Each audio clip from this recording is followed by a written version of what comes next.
Hey everybody, hope you're having a great day today. I hope your last 72 hours has been better than mine.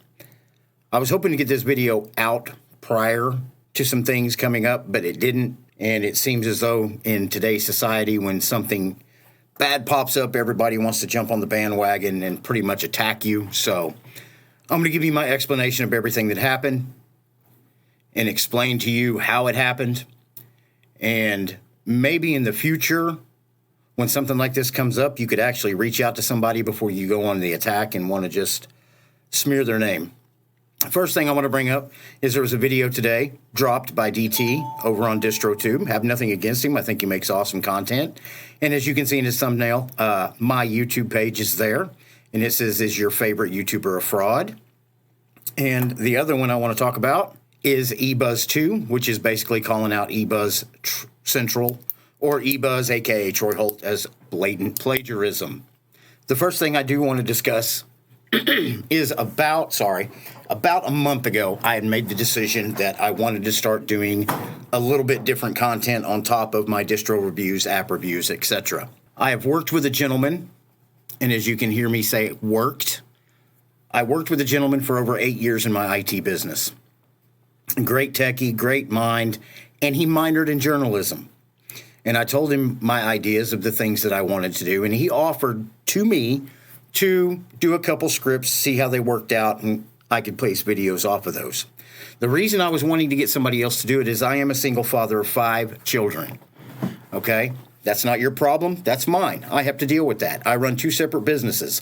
I run an IT business, and I run a mobile promotion business for small businesses. Don't have issues across the board. I do business above board and work with lots of different businesses, and I work with a lot of different small businesses. But when you work with somebody for 8 years, you think you know who they are. You truly do. So I took him up on his offer. He wrote what I thought were a couple great scripts. You know, once you get done being dad, doing your work, coming home in the evenings, laying down a video, getting it edited, and then uploading it the next day, and you just, you keep going. You work. That's what you do. All of you out there that are listening to this video probably know what I'm talking about. Well, Wednesday, I'm in the mezzanine of a client's building running cable, and I get a notification on my phone. There's been a copyright claim on my channel. And I was froze. I stopped. So I opened it up, and it was one of the videos that he had scripted for me. So I immediately went through what was in the video. Maybe it was a picture. Maybe it was something like that. I had to complete my work. And then I got a notification, or I got a comment on the video from Jack Wallen, who did an article for ZDNet. So I went ahead and immediately had to find out what was up. So after some investigating, I found out that it wasn't just one script, it was 2 that this gentleman that I had entrusted, that I have worked with for 8 years, that was a minor in journalism in college, that said he could help me out, had pretty much plagiarized 2 different articles. So the first thing I did is I reached out to ZDNet. I got in touch with Allie and Beth. Well, I didn't get in touch. I emailed them. I haven't heard anything back. And then I also sent a message to Jack Wallen. I hope I'm pronouncing his name correctly. And I hadn't heard back from either of them as of about 2 hours ago. And I had messaged him Thursday. That was yesterday morning at 11:07 a.m., explaining the situation. And I heard back from him today. I asked him, the videos have been taken down. The person that I entrusted with writing those scripts is no longer employed with me, and that I would never intentionally steal somebody else's work. Never. That's not who I am. That's not my mindset. And he said he would forward the information to ZDNet, and I explained to him that I forwarded it to Beth and Allie as well. And once again, I do apologize. And he come back, and he said, I understand. It's getting harder and harder to know who you can trust these days. And it truly is.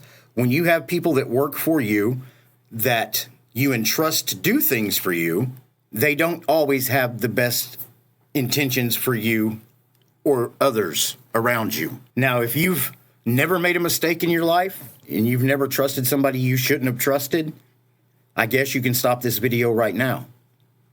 But here's what I do want to say. I'm not glad that this happened, don't get me wrong, but I am glad that this can bring to light of what's going on in the world today. Nobody knew what was going on with this whole situation.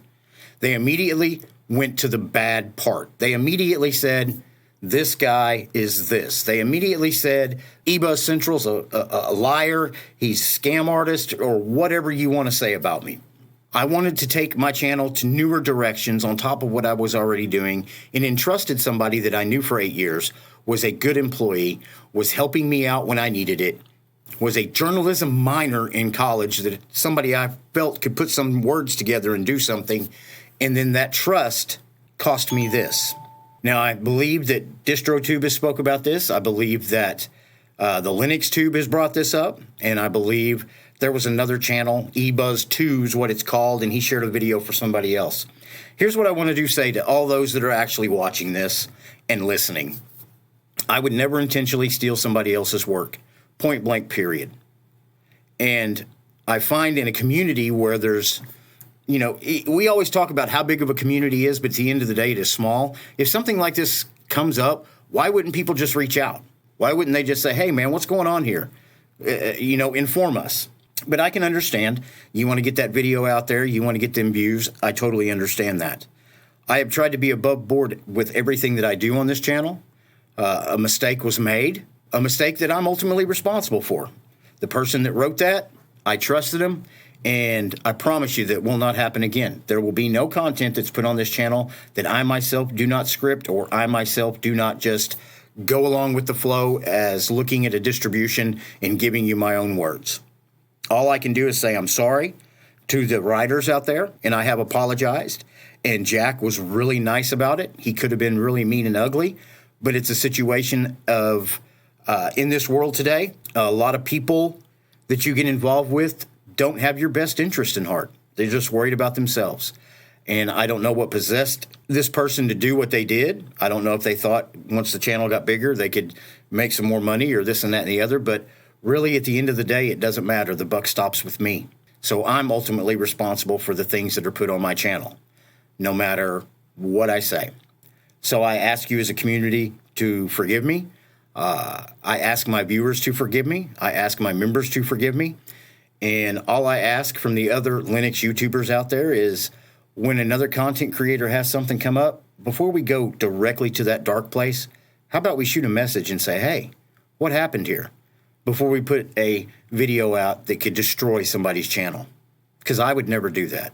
I promise you, you will never see that kind of content on my channel. I'm not a fraud. I've never been a fraud.